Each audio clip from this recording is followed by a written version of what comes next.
The child said, "My real mother is in the well." 20 years later, they dug it up and hello. Everyone enjoy these relaxing moments while you watch. Mrs. Clara was tidying up the living room while Mr. Vincent sat reading the newspaper, black-framed glasses perched firmly on his nose. Little Marcus, only 4 years old, played alone on the carpet, holding a homemade wooden car, murmuring, "I want my real mom. My real mom is down the well." Clara paused, turning her head to look at him. "What did you just say, Marcus?" The boy didn't answer. Immediately, his eyes stared toward the window as if drawn into the void outside. "You said your real mom is down the well," Marcus repeated more clearly this time. "I remember now, she was wearing a blue dress, she fell." Vincent burst out laughing. Kids always making up silly stories. "Vincent, don't say that in front of him." Clara frowned. "He's still little. If he sees something strange, we should pay attention. See what, don't make a big deal out of it. He probably heard some ghost story somewhere and is copying it." Marcus stood up looking straight at Clara. "Mom, I remember my real mom's hair was longer than yours. She used to hug me and sing. But you don't have any songs?" Clara froze. She had never taught Marcus a single song since adopting him from the orphanage in Fairview County. A year ago, she had tried her best to treat him like her own. She swallowed hard. "Marcus, you're a good boy. Don't talk nonsense, okay?" she said gently. "Living with Mommy, Clara and Daddy. Vincent is enough. I just want my real mom, the one down the well," Marcus whispered. Again. The next day, Clara brought up the matter with Lucy, her longtime neighbor and friend. They were having tea under the old grapevine, the chirping of sparrows filling the air. "He said that line 3 times now." Clara lowered her voice, keep saying, "His real mom is down a well. I'm starting to get scared." Lucy clicked her tongue. "I told you, kids from orphanages. Many of them aren't quite right growing up. With nothing witnessing, who knows what I used to volunteer there. One little girl even claimed the ghost stole her shoes, but his eyes." Lucy Clara shook her head. "Sometimes when I look into his eyes, it feels like he's not a child. Don't be superstitious. Maybe he overheard someone talking about the old well behind your house. No one has mentioned the well since we redid the garden. The old well has been almost completely covered. The boy has never gone back there alone." Lucy frowned. "I have a bad feeling if it were me, I'd take him to a psychologist, just for peace of mind." That night, Marcus sat on the floor, drawing. He used a blue crayon to completely color the dress of a woman in his picture. Clara walked in, watching for a moment. "Who is this sweetheart?" "My real mom," Marcus replied without looking up. "Why is she wearing blue?" "Because that's what she wore when she fell, before falling into the well. I was there, I cried. But no one heard, Marcus. You saw that happen?" The boy nodded. Clara felt a chill run through her. She took a step back, eyes fixed on the drawing. The lines were crude but full of emotion. A woman falling, hair flying, and a deep black hole representing the well in the center of the page. A week later, at Gavin's house, Vincent's grandnephew and a member of the town council, Vincent was drinking beer with him. "You heard what Clara said about the boy?" Gavin asked, opening his second can. "Yeah, some nonsense about the well and his real mom. People around town are starting to talk, saying, 'It's no wonder you ended up with a kid like that.'" Vincent shrugged. "The kid's got issues, so what he'll forget when he grows up, are you sure?" Gavin leaned back in his chair, his gaze sharp. "Kids often say things adults don't want to hear, and sometimes they're telling the truth." Vincent turned to look at Gavin, a flash of caution in his eyes. "What's that supposed to mean?" Gavin smiled. "Nothing, just curious." "Oh, by the way, that old, well behind your house still there, right?" "Don't dig up old stories," Vincent said through gritted teeth. Gavin nodded slowly, then changed the subject. One morning, Clara took Marcus for a walk through the town square. An old show vendor leaned in to whisper to a woman beside her, "That's the boy, the one who talks to the dead?" The other woman clucked her tongue. "Clara's a fool," took in a child. No one wanted both of them. Snickered, unaware that Clara was standing behind them. Hearing every word, she gripped Marcus's hand tighter. Marcus looked up. "Mom, they don't believe me." Clara said nothing. But I remember when my real mom cried I was sleeping. Then I woke up, I heard a noise, I ran out to the yard, but I only saw Daddy Vincent coming out alone. Clara froze. How do you remember that? I don't know. It's just in my head every night that night. Clara confronted Vincent. Do you know what the boy said? He said he saw you out in the yard alone, the night his real mother disappeared. Vincent laughed. You're going to believe that, little brat, over me? I don't know anymore. But the more he talks, the more I feel something isn't right. You said he was an orphan, a friend brought to you. But I never met that friend. And his adoption papers, they're so vague. Vincent slammed his glass on the floor. Clara, don't you dare go there. Marcus stood by the door listening to everything. He didn't cry, he just watched them, his gaze cold. Another night, Clara woke up from a nightmare. She saw Marcus standing by the window staring out at the backyard. Marcus? He turned around and whispered, Mom's crying. I hear her down in the well. No, sweetheart, it's just a dream. It's not, I see it, Daddy Vincent holding a shovel. Mommy begged him, but he pushed her. She fell. I screamed, but no one heard. No one. Clara clutched her chest. Cold sweat trickled down her back. In that moment, she could no longer deny that a certain truth was pounding at the door of her mind, a truth she had ignored for too long. Marcus, look at Mommy. What are you thinking? I'm thinking my real mom is waiting for me. Clara put down her spoon. She had just finished setting breakfast. Marcus sat frozen in front of his cereal bowl, not eating, not blinking. That stare made her shiver. You know Mommy and Daddy love you very much. Please don't say those things anymore. You're not my real mom, Marcus said quietly. His voice. Even my real mom is the one I see every night, in a blue dress. Long hair, reaching out. Clara swallowed hard enough. Eat your breakfast. I hear her crying beneath the ground. I remember the well was so cold she fell and couldn't scream. Vincent entered, tossing the newspaper onto the table. Still going on. He's having another one of his fits, isn't he? Clara said softly. Don't raise your voice, I'm sick of it. Clara, he keeps repeating that crazy stuff, the blue dress, the real mom. You spoil him too much. Vincent roared, slamming his hand on the table, making the dishes rattle. Marcus didn't flinch. He merely tilted his head, regarding Vincent like a stranger. You don't want me to talk about my real mom because you're the one who pushed her down, right? Marcus asked bluntly. Shut up. Vincent lunged, raising his hand. Clara rushed between them, pushing Marcus behind her. Vincent, no kids need to learn to stay silent when adults are talking. You're going to hit him, I can't believe this. Vincent froze his eyes, bloodshot. A minute passed in silence. Marcus breathed evenly, his gaze never wavering. You hit it, but I dream about it every time I sleep. I see Mommy fall. She didn't want to, but you pushed. Clara trembled, turning around. Marcus, why are you saying this? You don't remember anything before you came here. You were only 4. But I remember how it felt when Mommy fell, the cold wind, the screaming, the pain. I saw it. Vincent grabbed his coat and stormed out of the house in anger. The next day, Clara took Marcus to the town psychological clinic. Dr. Beatrice Carter, who had worked with many trauma cases in children, sat across from them. Marcus, can you tell me about what you dream? She asked gently. Marcus stared at the pen on her desk, then said, I don't dream. I remember what my mom wearing a blue dress being pushed into the well behind the house. It was dark. I couldn't scream. Daddy Vincent stood there. Dr. Carter took notes. She turned to Clara. Mrs. Clara, does this happen often, almost every week? Clara answered softly.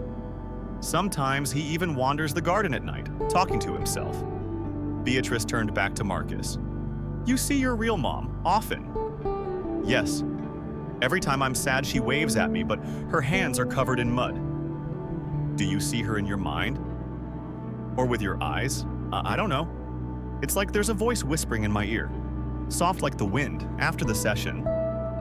Beatrice asked Clara to stay behind. You need to prepare yourself. This isn't a normal symptom. The child seems to have fragmented memories and a deep belief that his biological mother was murdered. It could be a sign of dissociative disorder following trauma. But he's only 4 years old. How could he remember something from when he was an infant? The brain of a child is mysterious. Some sensory memories remain even if we can't understand them. If what the boy says is true, Bea Auditrice paused. Clara asked, "Do you think he witnessed a crime?" "I can't conclude that yet, but his eyes are different, like he's no longer a child." On the way home, Marcus stayed silent. The whole ride, Clara glanced at him through the rearview mirror. "Marcus, are you mad at Mommy?" "No, but I know you're scared of me." Clara didn't know how to respond a few days later. Lucy came over again. She brought some slices of cake. Marcus was playing in his room. The two women sat in the kitchen. "Do you know how he looks at me?" Clara whispered. Like I owe him an answer." Lucy set down her teacup. "Have you talked to Vincent?" "No, but I'm starting to doubt that." "Well, we sealed it up the first year we moved in. I never thought about it again." Lucy frowned. "Clara, you need to be careful if the boy is right. You think Vincent could have done something like that?" Lucy remained silent that night. Marcus had another dream soaked in sweat. He jolted awake and turned on the light. "Mom?" No answer, but from a distance he heard soft moaning. The wind held past the window. Marcus got up, walked out to the balcony and looked out at the garden. The spot where the old well had been was overgrown with grass, but something was moving. "Real Mom," he whispered. The next morning, he drew a new picture. A woman half buried in the ground, still reaching out her hand. Clara saw the drawing and turned pale. Marcus no longer went to kindergarten. Other parents protested because the boy scares my kid. He talks about dead bodies and blood. He looks at my kid with empty eyes. The school suggested he be temporarily homeschooled one day. The neighborhood leader, Mr. Frank Nolan, came knocking. "Mrs. Clara, I don't mean any harm, but lately people around here are getting scared. Scared of what, of the well of the boy? Some said they heard him whispering to himself at midnight, then found small footprints around the well in the morning. No one dares go into the yard anymore. Mr. Nolan, please don't exaggerate. We just want safety. You should take the boy somewhere else. Don't let him affect the whole neighborhood." Clara shut the door and turned around. Marcus was standing on the stairs, quietly listening to everything that night. Vincent was drinking alone. Clara came and handed him a piece of paper. "It's a copy of Marcus's adoption file. I asked Beatrice to help find it." "There's something wrong." Vincent glanced at it, then tossed the paper onto the table. "I don't know what you're trying to get at. The intermediary's name is Miguel Esteban. I went to the address listed, but the place was demolished back in 2008. Meaning the file is fake, so what Marcus isn't just an anonymous orphan. I'm starting to think he's your biological child with someone else." Vincent shot to his feet. "Enough." Clara stepped back. "He talks about the woman in the blue dress, about you pushing her into the well." "Vincent, you know what happened, don't you?" "Shut up, Marcus." Upstairs, pressed his eyes against the crack of the door. His small fists clenched tightly. The next day, Marcus grabbed some paper and wrote a small note. He tucked it into his pocket and left the house. His destination, the town office. Gavin was working there. Uncle Gavin. "Oh, Marcus, you came here alone. I need your help. You know, the well behind my house, right?" Gavin nodded. "I think there's a body down there. My real mom." Gavin sat up straight. "What did you say? I'm not joking. I want to ask permission to dig up the well, but I need your help." Gavin took the note. Marcus handed him on. It was a drawing of the backyard with a big red X, marking the well's location at the bottom. In scribbled handwriting, it said, "Real Mom is." "Here, you'll have to stay here for a few days, Marcus," Clara said, gripping the boy's hand tightly. "The doctors will take care of you. Mommy and Daddy will come get you soon. I don't like this place," Marcus mumbled, looking at the white walls of St. Vincent Children's Center. "It's okay, sweetheart. You'll feel better soon." A man in a white coat approached, kneeling down with a smile. "Hello, Marcus. I'm Dr. Edward. I'll be your new friend for a few weeks." "I don't need a new friend. I need my real mom." Clara stifled a sigh. She exchanged a look with Dr. Edward, then quickly walked toward the main gate as the iron door closed behind her. The words, "My real mom is down the well," still echoed in her head. In the therapy room the next morning, Edward sat facing Marcus, flipping open a notebook. "You see the woman in the blue dress every day?" Marcus nodded. "Can you describe her?" "She has long black hair, very sad eyes. She waves at me, but her mouth can't open. I think it's because of all the mud covering her." Edward nodded. "When you say she's down the well, what do you see?" "I see faint light water, but mostly darkness. I see her hair floating. She's crying, but no one hears. Do you think Daddy Vincent is involved?"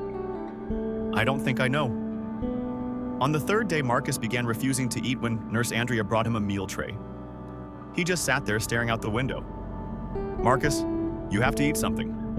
"No, every time I eat." I hear the moaning from under the floor. Andrea frowned.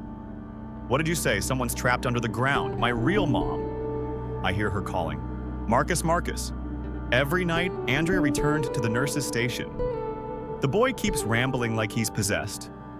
One morning, Dr. Edward took Marcus into the observation room. In the room were a doll wearing a blue dress and a small black rock. "Marcus, which one reminds you of your real mom?" Without hesitation, he pointed to the doll. "My mom used to wear a dress like that. Where did you see her wearing it when she was pushed into the well?" Edward glanced toward the mirrored window where Chief Psychologist Dr. Agnes Foster was observing the boy reacts strongly to symbolic images. "I think we should increase his cytoalloprem to 5 milligrams. Dr. Foster said. Into the intercom during the second week, Marcus began having mild seizures at night. A nurse found him lying on the floor, scratching at the ground. Cold. The dirt is cold. The earth is covering. "Mommy, I can't breathe." They gently sedated him. Marcus fell into a deep sleep for 6 hours. When he woke up, he stared at the ceiling. "I went down there." "Down where?" Edward asked. "The well." Clara visited. After 2 weeks, a nurse brought her to the waiting room. "Mrs. Clara, I have to be honest, the boy isn't improving. He still talks about the woman in the well, and lately he started sleepwalking." Sleepwalking. Yes, we once found him standing in the courtyard staring at a drain cover, whispering, "Mommy, are you cold?" Clara put her hand to her forehead. I don't know what to do." "Are you sure nothing ever happened to his biological mother?" "No, I only know Vincent brought him home." "Then, do you believe him?" Clara didn't answer. In the third week, Dr. Foster ordered a brain scan for Marcus. There might be abnormal activation in his memory-related areas. She told Edward, "I've never seen a child create such a detailed internal world." The scans showed nothing abnormal, but when they tried stimulating the auditory cortex with the sound of dripping water, Marcus started trembling violently. "I see Mommy sinking." "What did you say?" Edward asked. "Mom couldn't float mud all over her." I screamed, but Daddy Vincent turned his back. Edward frowned, whispering, "This story is frighteningly consistent." One afternoon, Gavin dropped by the center. He had just returned from town after quietly searching for some old records. "How's Marcus doing?" he asked, standing next to Edward in the hallway. "Not good," the boy keeps repeating the same traumatic memory still about the well and his mother. Gavin nodded. "I think maybe it's true." Edward turned to him. "What did you say?" Something's very strange about the adoption file." "I just checked the name of the person who filed it. The document was signed by someone who died 11 years ago." Edward tightened his grip on the file. If that's the case, the whole adoption process could be forged, and the boy might not be making up his story that night. Marcus dreamt he was in a white room. He walked barefoot on the cold, tiled floor. In the distance, he heard the sound of dripping water. He approached a round black hole in the center of the floor of the well. As he leaned over, a pale hand surfaced, gripping the edge of the well. "Real Mom?" Marcus whispered. A face appeared, pale, covered in mud, but with strangely gentle eyes. The face moved as if speaking, but no sound came out. The next morning, he woke up, grabbed paper and pen, and wrote a single line. "Real Mom's name is Anna. Anna Oliver." Nurse Andrea found the note and handed it to Dr. Foster. The boy never mentioned that name before. Dr. Foster said, "Do we have a list of missing persons near Fairview County over the last 10 years? I'll look into it." 2 days later, Gavin held a thin file in his hand, breathing heavily. "Anna Oliver, housemaid. 30 years old, mysteriously disappeared in 2018, worked for Mr. Vincent Sullivan. Edward shuddered. So that means Marcus could be the victim's child that weekend. Clara came to pick Marcus up after nearly a month of treatment. "Do you want to go home?" she asked. "I have to go back to the well." "Aren't you scared?" Marcus shook his head. "I need to know what happened. I need to know who my real mom was." Clara hugged him tightly, but her heart was heavy. The answer was drawing near, and she didn't know if she could bear it. "Mom's still waiting for me." Right time passed. He was no longer a child. Marcus was now 24 years old. He lived alone in a small apartment on the second floor of an old building near the train tracks and worked part-time at a used bookstore downtown called the House of Words and the Nightmares. They had never left him. "Marcus, are you okay?" The voice startled him. Helen, his co-worker at the bookstore, stepped closer, holding a cup of coffee. "Another bad night." "Yeah, same old dreams, Helen. Do you believe in memories from when you're really little?" Helen tilted her head. "You mean from when we're toddlers? Of course not. Most people can't remember anything before they're 3.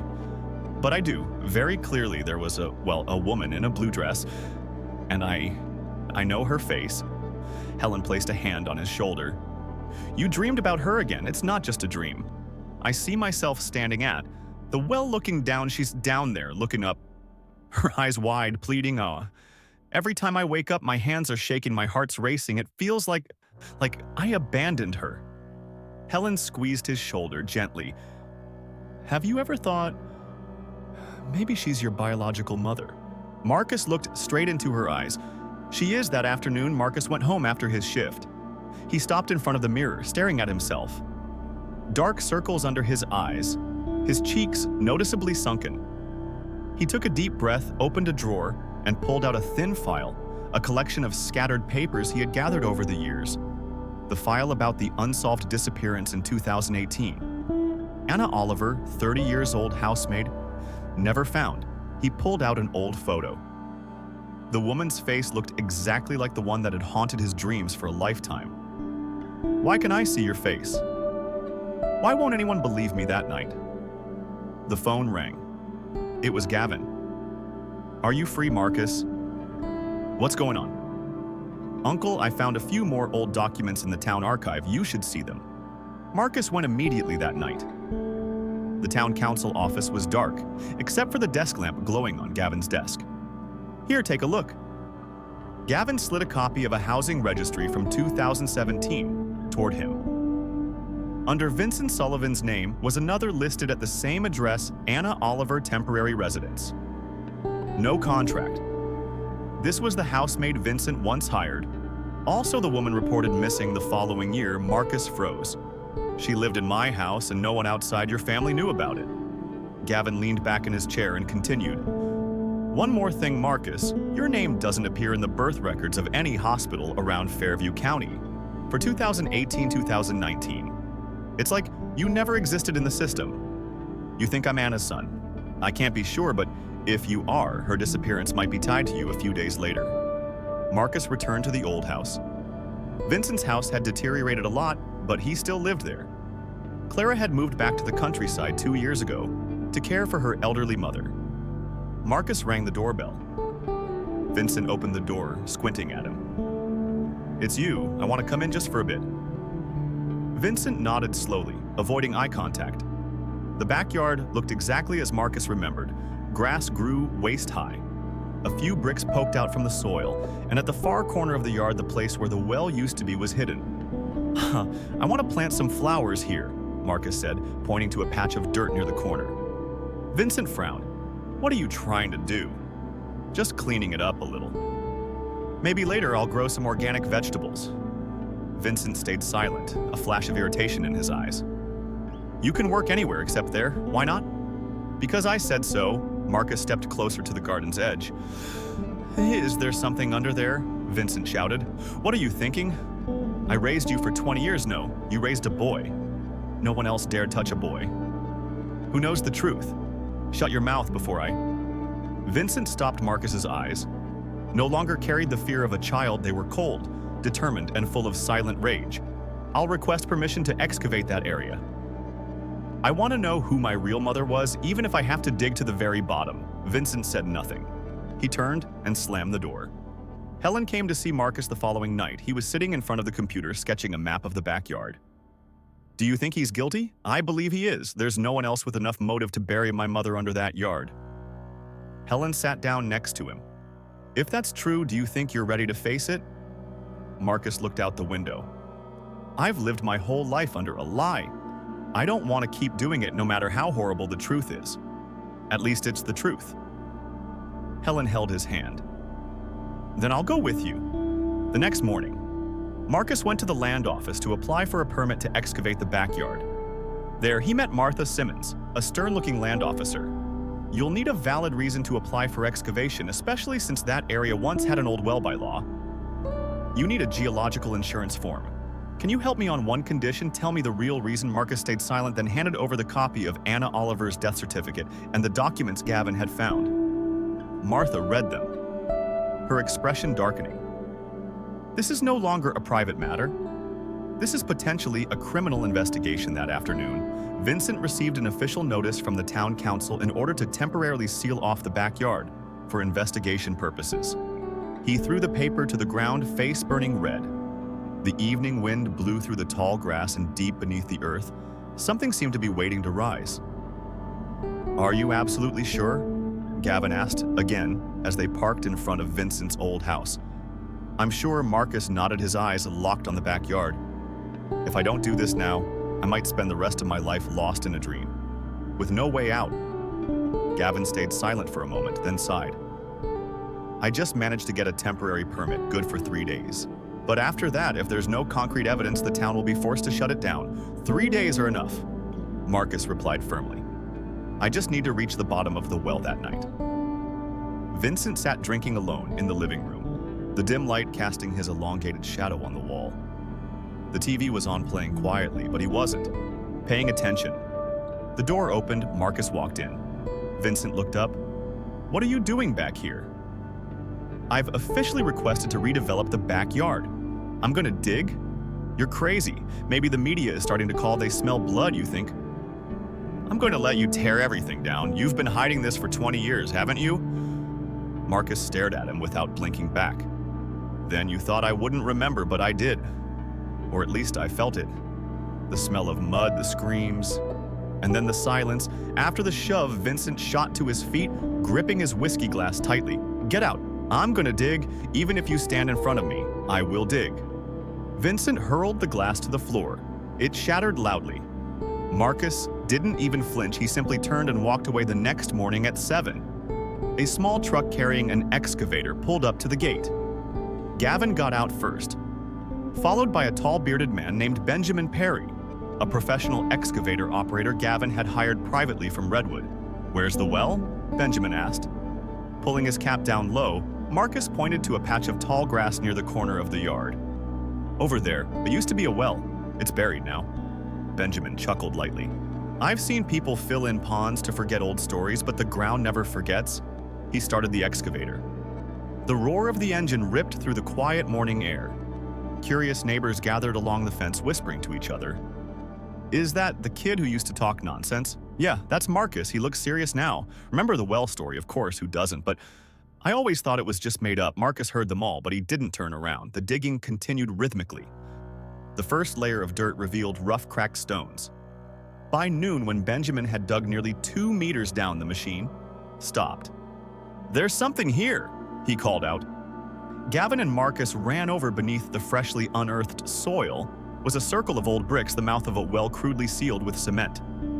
Benjamin knocked on it hard, then said, "This concrete works amateurish, probably just poured to cover it up and buried over. Break it open," Marcus said. Voice hoarse. Benjamin used a jackhammer to break the concrete. After almost half an hour, a large hole appeared. A wave of damp, foul-smelling air rushed up from the well. "Jesus Christ." Gavin covered his nose. "It stinks." Marcus took a step back. Then he moved closer again, leaning over to look down. "It's so dark," he whispered. Just like in the dreams, Gavin switched on a flashlight and shined it down. The flickering beam caught something round and wet like bones. "Call the police," Gavin shouted. Benjamin immediately ran to the truck to call. Marcus remained there, eyes locked onto the darkness below. "I think I see hair." Marcus stepped back. Gavin pulled him away. "This is a crime scene now." "No, I need to see her one more time." "You don't even know if it's your mother, Marcus." "Wait for forensics." "I don't need to. I know I've seen that face for 20 years in dreams and tears. In the most terrifying silence, a cold gust of wind blew, carrying the putrid stench up to the back of their throats. The neighbors started to retreat, many covering their noses. Coughing police arrived. About 25 minutes later, 3 patrol cars blocked the entrance yellow tape. Cordoning off the yard, a female officer approached and nodded at Gavin. "I'm Lieutenant Carmen Walker, Criminal Investigation Unit, who made the discovery." "I did." Marcus replied in a low voice. I grew up here. I have reason to believe my biological mother was murdered and her body hidden down there." Carmen frowned. "Do you have any evidence for that claim?" "Memory instinct over 20 years of torment." "And a woman named Anna Oliver, who disappeared without a trace from this very house." Carmen studied Marcus for a few seconds, then turned to the forensic team, lowering a long camera into the well. The screen immediately showed a blurry image. "Good God!" one technician muttered. Carmen leaned in to look. "That's human bone, no doubt about it." Gavin exhaled sharply, so he was right. Marcus said nothing. He stood there silently. Fists clenched, his eyes red. 2 hours later, part of a body was lifted out with a pulley. The forensic techs gently placed it on a white tarp. Along with it was a tattered piece of clothing, but some patches of blue fabric were still visible. Marcus collapsed to his knees. "It's her, the color." Carmen stepped forward. "We'll conduct a DNA test. If it's Anna Oliver, you'll need to provide a sample for comparison." "I'm ready." "Who was the last resident here?" "Mr. Vincent Sullivan, my adoptive father." Marcus said, his voice like steel, and he's the only one who knew this well. "Existed." Carmen nodded, her expression sharp as night fell. Marcus still hadn't left. He stood near the edge of the well, now tightly cordoned off. The wind. Blue cold, the smell of damp earth lingering. Gavin draped a coat over Marcus's shoulders. "Do you want to be alone?" Marcus shook his head. "No, I want to stay to let her know I'm not running anymore.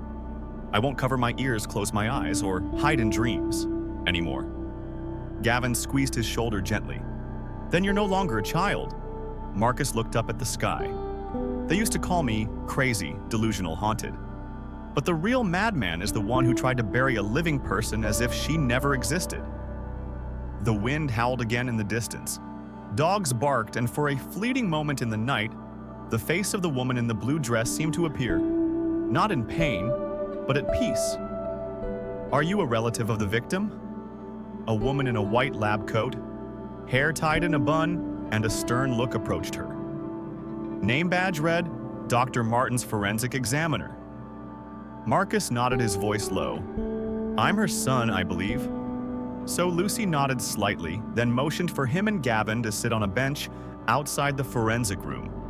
They waited for the DNA comparison. Results: the final confirmation that the remains from the well belonged to Anna Oliver, the woman who had haunted Marcus all his life. "Do you know your blood type?" Lucy asked, glancing at the file. "Oh, I had a blood test when I was a kid." "Then it'll be quick," she said softly. "We've already extracted samples from the victim's teeth and preserved hair. It'll just take a few more hours to match." Marcus clenched his fists, sweat beaded on his forehead, despite the freezing air conditioning. Gavin sat beside him, placing a hand gently on his shoulder. "No matter what the results say, you were the one who sought the truth. No one can take that away from you." Outside Vincent's house, the criminal investigation team began setting up barricades. Lieutenant Carmen Walker banged on the door with a warrant in hand. "Mr. Vincent Sullivan Police," there was no response. Carmen nodded to her teammates. They broke the lock and pushed the door open. The house was dark, curtains drawn tight. The stench of mold and alcohol filled the air. Carmen carefully made her way through the living room and stopped near the kitchen. Over here, one officer called Vincent sat slumped in a chair. Head bowed over the table on the table was an almost empty bottle of liquor, a half-burned cigarette, and a crumpled piece of paper scrolled with messy handwriting. I didn't kill her. I just did what had to be done. I raised him. I had the right. Carmen gritted her teeth. Take him to the station. Run a blood test and a mental health evaluation from this point forward. Vincent Sullivan is under arrest for murder at the forensic unit. Dr. Martins came out holding a file. Would you like to hear the results now? She asked Marcus, her expression softening slightly. Yes, please. The skeleton from the well is female, estimated to be between 29 and 31 years old because of death, blunt force, trauma to the skull, resulting in internal bleeding. Estimated time of death around 19 to 20 years ago. The DNA from the remains matches yours with 99.996% certainty, in short. Martins paused, then said firmly, She is your biological mother, Anna Oliver. A heavy silence engulfed the hallway. Marcus gripped the nearby metal railing. His whole body drained of strength. He gasped for air and collapsed. But he didn't cry. Helen, who had just arrived, rushed to catch him. I'm okay, he whispered horrorously. I just finally saw my mother. Lucy placed a hand on his shoulder. She would be very proud. Her son didn't forget her. So it's confirmed? Gavin asked Carmen as they sat in the car. Yes, we now have full forensic evidence. The rest is getting Vincent Sullivan to confess. Do you think he will not? Sure, men like him often see themselves as victims or as someone who sacrificed for the family. Gavin frowned. I suspect he didn't kill Anna out of pure hate. It might have been fear of scandal, fear of losing control, or both. Or maybe because of the child, Marcus was allowed to see his mother's remains in a private room. The body had been fully reassembled, covered with a white cloth. At the head of the bed was an old, faded blue coat stained with mud. Marcus stepped forward, his hand trembling as he gently lifted the edge of the cloth. Looking at the worn seams, I used to see this coat in my dreams, he whispered, almost talking to himself every night. When I was scolded, when I was beaten, when I cried, you were always there. Helen stood beside him, holding his hand. You called for her 1,000 times now. She can hear you. Hear you. A soft breeze drifted through a crack in the door, making the curtain flutter. In that moment, Marcus looked up, his eyes no longer empty like before. Carmen sat across from Vincent in the interrogation room. The old man looked exhausted, his hair, disheveled, chin covered in stubble. Mr. Vincent, you were present at the scene when Anna Oliver disappeared. You were the only person living in that house at the time, and her body was found right in the well behind your home. Vincent stayed silent. Did you know Marcus was her biological child? I did, he answered hoarsely. Then why didn't you report it? Why wasn't there a legal birth certificate? Vincent took a deep breath because he was a mistake. You had relations with the maid when she became pregnant and threatened to reveal it. What did you do? She wanted to destroy my family. You killed her. Vincent didn't respond. His eyes drifted toward the ceiling as if speaking to someone invisible. I gave him a name. A home better than leaving him to die in the street. Carmen narrowed her eyes. But you took his mother away. A name and a roof. Don't wash the blood from your hands. Vincent sneered. Everyone's guilty of something, even you. Clara returned from the countryside when she heard the news. She came to the hospital, finding Marcus in a long, empty hallway. You're not angry with me, are you? She asked, eyes brimming with tears. Marcus looked at her, his gaze softening. You know, when I was little, I used to think you were just afraid of me now. I understand you were afraid of the truth, that's right. Clara nodded. I knew something was wrong, but I was too weak to face it now. There's nothing left to hide? Clara hugged him tightly. I'm sorry, and I'm proud of you for being brave. Marcus returned to the old house one last time, before the police sealed it off completely. The garden where the well had been dug up was now fenced with steel barriers. He stood there holding a bouquet of white chrysanthemums. Gavin arrived a moment later, silently standing beside him. Back then, people called me the well boy. Now I just want them to know I am Anna Oliver's son. Gavin patted his shoulder, and the one who pulled the truth up from the mud. Marcus placed the bouquet at the edge of the well. "Mom, I came too late, but I came." A single tear rolled down his cheek, but this time there was no anger, only a quiet, belated peace. We now have enough evidence to charge Mr. for Vincent Sullivan with premeditated murder, concealment of a body, and falsification of adoption documents. Lieutenant Carmen Walker announced before dozens of reporters at an emergency press conference at the town police headquarters. Flashes went off. Constantly, reporters thrust microphones toward the podium. "What was the motive for the murder, Lieutenant?" One reporter asked Carmen, "Didn't blink according to the current investigation." Mr. Vincent Sullivan had a relationship with the victim, Miss Anna Oliver, who worked as a maid in his home when Anna became pregnant and threatened to expose their relationship. Mr. Sullivan killed her to cover it up, then buried her body in the well behind his house. He later forged documents to adopt the baby, who turned out to be Marcus. Oliver was there. Any accomplice? Another voice cut in. "We're expanding the investigation, but Mrs. Sullivan, Clara Simmons, is fully cooperating with the police in cell number 4. Vincent sat motionless, staring blankly through the small barred window. Carmen walked in and sat across from him. "Is there anything you want to say before the case moves to court?" Vincent didn't answer. He closed his eyes, leaning his head back against the wall. Carmen opened her notebook and read aloud on August 12th, 2004. "Anna Oliver disappeared from town. You were the last confirmed person to have contact with her that night. Several neighbors reported hearing loud arguing from your house. 3 days later, you returned from an orphanage with a newborn," and Vincent opened his eyes. "And now we have DNA evidence proving the child was Anna's son. Do you understand what you stole?" Vincent sneered faintly. "An illegitimate kid, a woman who dared to blackmail me with that brat by taking her life," Carmen pressed. "Oh, I gave him a name. A roof I did good. You murdered his biological mother and call that good." Vincent stayed silent. Carmen stood up, her gaze cold as steel. "Mr. Sullivan, you have the right to remain silent. But every second you refuse to speak the truth, you push yourself deeper into darkness all across Silverwood. No one could stop talking about the case, from bakeries to gas stations, from schools to coffee shops. The names Vincent Sullivan and Marcus Oliver were on everyone's lips. I used to think that boy was crazy," a bakery owner named Katerina Simmons whispered to a customer. "Turns out he was right. He saw it all when he was just a little kid, and Mr. Vincent, God, I used to respect that man." Another shook their head. "He was on the town council for 10 years now. It's clear the scary one wasn't the boy talking nonsense. It was the grown man who knew how to cover blood in his small apartment." Marcus sat with Gavin and Helen. On the table were the case files and an official death certificate. Anna Oliver, deceased August 12th. 2004 cause homicide. How do you feel? Gavin asked.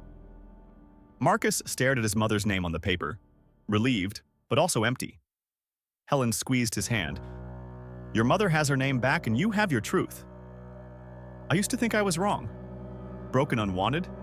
Now I realize I was the only one who didn't forget her." Gavin nodded. "You're the last witness and the only one brave enough to speak." Marcus looked at Gavin. "If it weren't for you, I might have buried myself in dreams forever." "No," Gavin said. "You would have found her no matter what. That well wasn't deep enough to bury a love like that." The next morning, Carmen received a call from the district attorney's office. "We've decided to prosecute Vincent Sullivan on 3 counts: murder, concealment of a body, and forgery of adoption documents.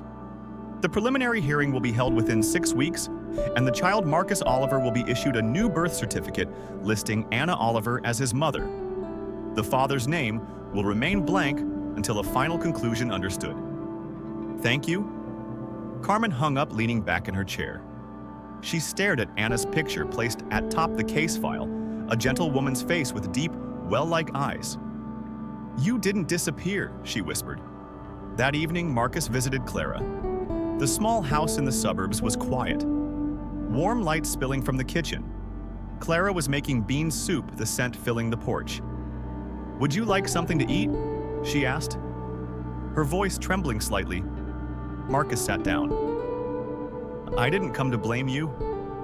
I just want to say you raised me, even though you were scared, even though you stayed silent. You gave me a home." Clara choked up. "I was wrong. I know if I had spoken up sooner, maybe things would have been different. But if you hadn't taken me in, maybe I wouldn't have survived to find my real mother." Clara burst into tears, hugging Marcus tightly.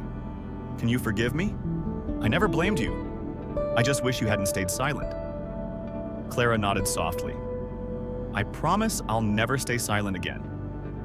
A week later, Vincent appeared in court for the first preliminary hearing. The courtroom was packed with reporters on the bench. Marcus sat upright, his eyes never leaving his adoptive father. "Do you have anything to say to the victim?" "Marcus Oliver," the attorney asked. Vincent looked at Marcus, his gaze vacant. "I used to think you were a burden, but you did better than I ever imagined." "Thank you," Marcus replied. "Because of you, I know I don't belong in that darkness anymore." After the hearing, Carmen met Marcus outside the courthouse. "You know," she said, her eyes sincere, "I've handled a lot of murder cases, but I've never seen anyone as brave as you." Marcus nodded. "Because I have nothing left to lose. You're wrong. Now you have everything back. Your name, your roots, your truth." Marcus looked up at the sky. "Now I just want to live the life my mother never got to live. Are you ready? They're waiting downstairs." Helen peeked into the room, smiling. Marcus stood before the mirror, adjusting the collar of a simple white shirt. He turned and nodded lightly. Never ready, but never more at peace than now. Helen stepped closer, fastening the final button. "I'm proud of you, Marcus. A lot of people are. It's not because of me," Marcus whispered. "It's because of her." The town hall of Silverwood was packed. The soft lighting bathed the rows of audience members, a mix of strangers and familiar faces. All sitting in silence above the stage hung a large banner. The Anna Oliver Foundation. Hope from the depths. Marcus stepped up to the podium as applause filled the room. "Thank you all for being here." He began, his hand trembling slightly. "A year ago, I was just someone living inside dreams. No one believed a child who grew up surrounded by silence, fear, and whispered gossip behind my back." He paused, his gaze sweeping over the crowd. "But today I stand here not to recount a tragedy, but to begin something new. My mother, Anna Oliver, was a courageous woman. She did not deserve to be forgotten in the dark. This foundation is for people like her, for single mothers, for abused children, for anyone ever trapped in a nightmare." No one believed. A muffled sob came from the second row. "Helen and I traveled everywhere, meeting hundreds of people. They told us, I thought I was crazy for still remembering my mom in my dreams, or I was beaten for daring to mention a dead name." Marcus pressed his lips together, then nodded. "But no one is crazy for remembering, no one is wrong for wanting the truth, and no one deserves to be buried alive in silence." The applause rose again, longer, deeper. After the ceremony, Marcus sat in the backstage room, just removing his lapel microphone. When the door opened, a middle-aged woman entered, holding an old photograph. "Are you Marcus Oliver?" "Yes, ma'am." "And you are?" "I'm Sophia Collins. I used to live across the street from Mr. Vincent's house." She extended the photo. "This is your mother. The last picture I ever took of her. A week before it happened." Marcus took it in the photo. Anna stood beside a bougainvillea trellis, her hair tied up, smiling brightly. "You kept this photo all these years. There was a time I thought about tearing it up, afraid of trouble, but I couldn't bring myself to. She was so kind. She said good night to me. Every evening she used to call her son Little Marcus." Marcus froze. "What did you say, Little Marcus?" "It was her nickname for you. She would whisper it every night as she carried you inside." "I remember it very clearly." Marcus clutched the photo tightly, his throat constricting. "Thank you. Thank you so much." On the drive home, Helen was at the wheel. "Are you still thinking about him?" she asked Vincent. Helen nodded. Marcus stared out the window. "Not much anymore.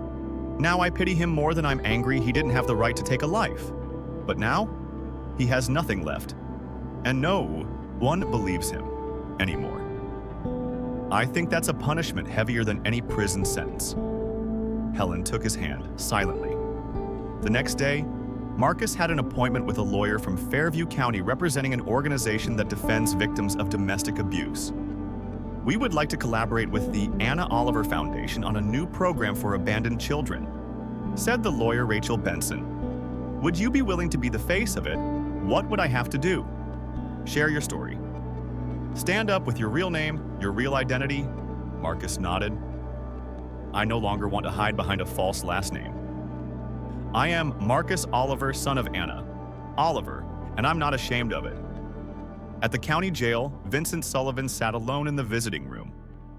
The door opened. Clara entered. Vincent smirked. What are you doing here? To look you in the eye. One last time. Vincent shrugged. You don't regret anything? Clara asked. I regret not cleaning up everything sooner. Vincent sneered. If it weren't for that boy digging up the well, he's your son. No, he's a shadow. I raised to make up for a mistake. Clara stood up and he's the light, while you are just the shadow.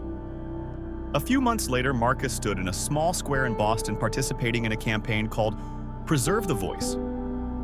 Restore the identity. Behind him was a banner printed with hundreds of faces of missing women. He held the microphone. My name is Marcus Oliver. I was once seen as a delusional child, a crazy boy, a story best forgotten. But I am living proof that the truth will always find a way to surface even if buried deep underground. A little girl around 10 years old stood by her mother and walked toward him. Mr. Marcus, she said. Shilly, are you the one who found your mom? Marcus knelt down. Yes, my mother was once at the bottom of a deep well. But now she's here, he said, placing a hand over his heart, and out there where people no longer turn away. The little girl smiled. I miss my mommy too. Where is your mommy? I don't know, but now I believe I'll find her. After the event, Marcus received hundreds of letters. One came from a man named Dominic Nolan, living in Richmond. You don't know me, but I saw you on TV. I once hid the fact that my mother was beaten to death by her husband. I was scared, but now I've gone to the police. Thank you for being brave for all of us. Marcus folded the letter, his eyes welling up. You're someone very important. Marcus, Helen whispered, hugging him from behind. No, I'm just a kid who was abandoned. He smiled, but never abandoned the truth. Are you sure you don't want to accept that offer? Helen asked, showing him the letter again with a national television station's logo. They want to turn the whole story into a documentary. They'll cover all the costs. You just have to tell it exactly as it happened. Marcus remained silent, swirling the teacup in his hand. I'm afraid I'll remember things I'd rather forget, but you also said once, the truth shouldn't be buried. Marcus smiled. And now I'm about to bring it to light. Helen smiled back. At least this movie won't need a script. Your life already wrote it. 2 months later, the production crew arrived in Silverwood. The director was a middle-aged woman with an artistic flair named Patricia, an award winner for her documentaries on domestic violence victims. I don't want to sugarcoat this story, she said frankly when she first met Marcus. I want the audience to understand how silence can kill and how courage can save lives, Marcus added. Patricia nodded for the opening scene. I want to film right there. The old land that had once belonged to Vincent was now owned by the town on the plot where the well had been filled. In a small garden was being restored, planted with white chrysanthemums and bougainvillea. Anna's favorite flowers, a gray granite memorial, stood engraved with Anna Oliver. 1974-2004. A mother who never gave up on her child. Marcus stood silently in front of the stone Beatrice, and the film crew stayed quiet, letting the sounds of the wind birds and Marcus's voice filled the microphone. I found you, Mom. Helen gently squeezed his hand behind him. And I will live the life you never got to live, he said softly, bending down to place a bouquet of white chrysanthemums one afternoon. As the sun softened, Clara visited the memorial garden. She wore a simple brown dress carrying a basket of seeds. Helen said, I could plant a few things here, she said. Marcus nodded. What do you want to plant? Purple chrysanthemums? The color of forgiveness? Marcus looked down at the soil and nodded softly. I've already forgiven you, but I haven't forgiven myself. Then start by sowing the seeds. He smiled. Mother and son knelt side by side. turning the soil and dropping seeds into it, like gentle tears falling into the past. A few days later, Marcus received a letter from the prisoner, Vincent Sullivan. The paper was yellowed, the handwriting scrolled. "I'm not sorry, because I never thought you should have existed. But if you choose to forgive, then I have no right to refuse. You won, you're her son, and she won too." Helen finished reading and frowned. "What are you going to do with it?" Marcus tore the letter in half and threw it into the fireplace. "I don't need an apology to move on, I just need not to look back." The premiere of the documentary, Under the Well. The story of Anna and Marcus was held in Boston.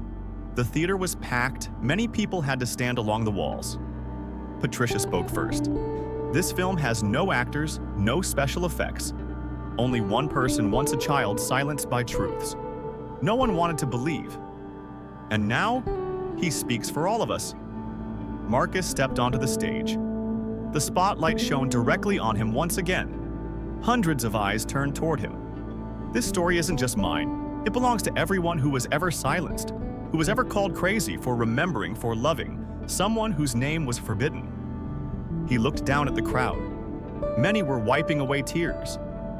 If any of you here carry suffocated memories, know this. Those memories don't make you weak, they make you real. And the truth will always find the light. The applause rolled on like waves. The next morning, an email arrived in Marcus's inbox. "I am Sylvia Allen, Director of the National Center for Justice and Reconciliation.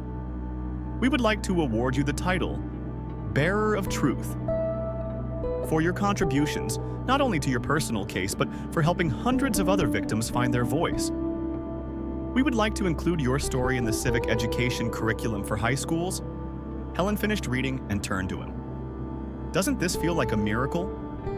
"No, this isn't a miracle."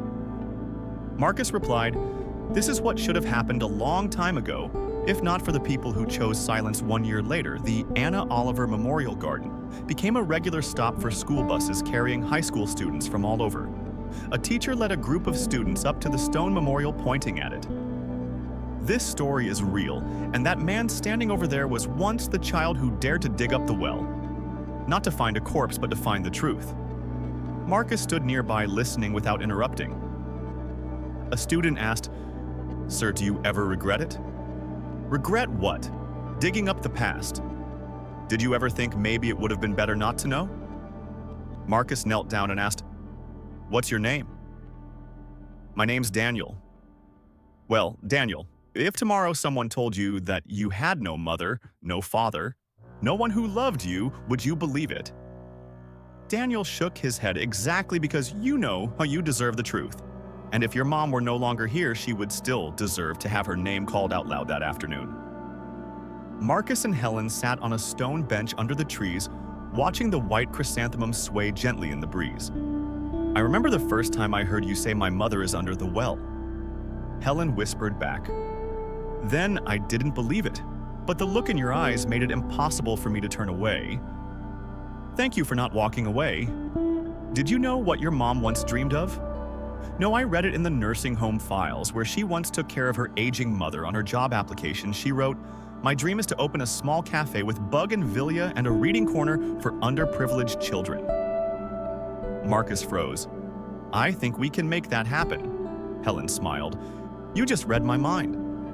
2 years later, at a small street corner near Union Grove Station, a wooden sign swung gently beneath a bougainvillea trellis. Anna's Cafe, where dreams begin. Inside, children sat reading books, laughing brightly. On the wall hung a photo of Anna Oliver underneath, which was inscribed, "No one is forgotten when their name is spoken. With all the heart." Marcus stood behind the counter, pouring tea for an elderly woman who had just come in. Helen sat by the window typing something on her laptop. "Mom," Marcus whispered silently in his heart, "I made your dream come true. No one is left under the well anymore. Everyone has come back to the surface outside the window." Bougainvillea petals floated down, slowly like an invisible embrace. This story is a powerful reminder that the truth cannot be buried forever. Despite trauma, deception, or being labeled as delusional, the courage to reclaim memory and truth will always bring light. Marcus proved that even an abandoned child can rise. Forgive and transform pain into hope. The deepest lesson is this: only by daring to face the past can a person truly heal and rewrite the future with their own hands. If you enjoyed this story, we invite you to give it a like and subscribe to our channel. Your support motivates us to keep bringing heartwarming stories almost every day. We are very grateful for your support. See you soon.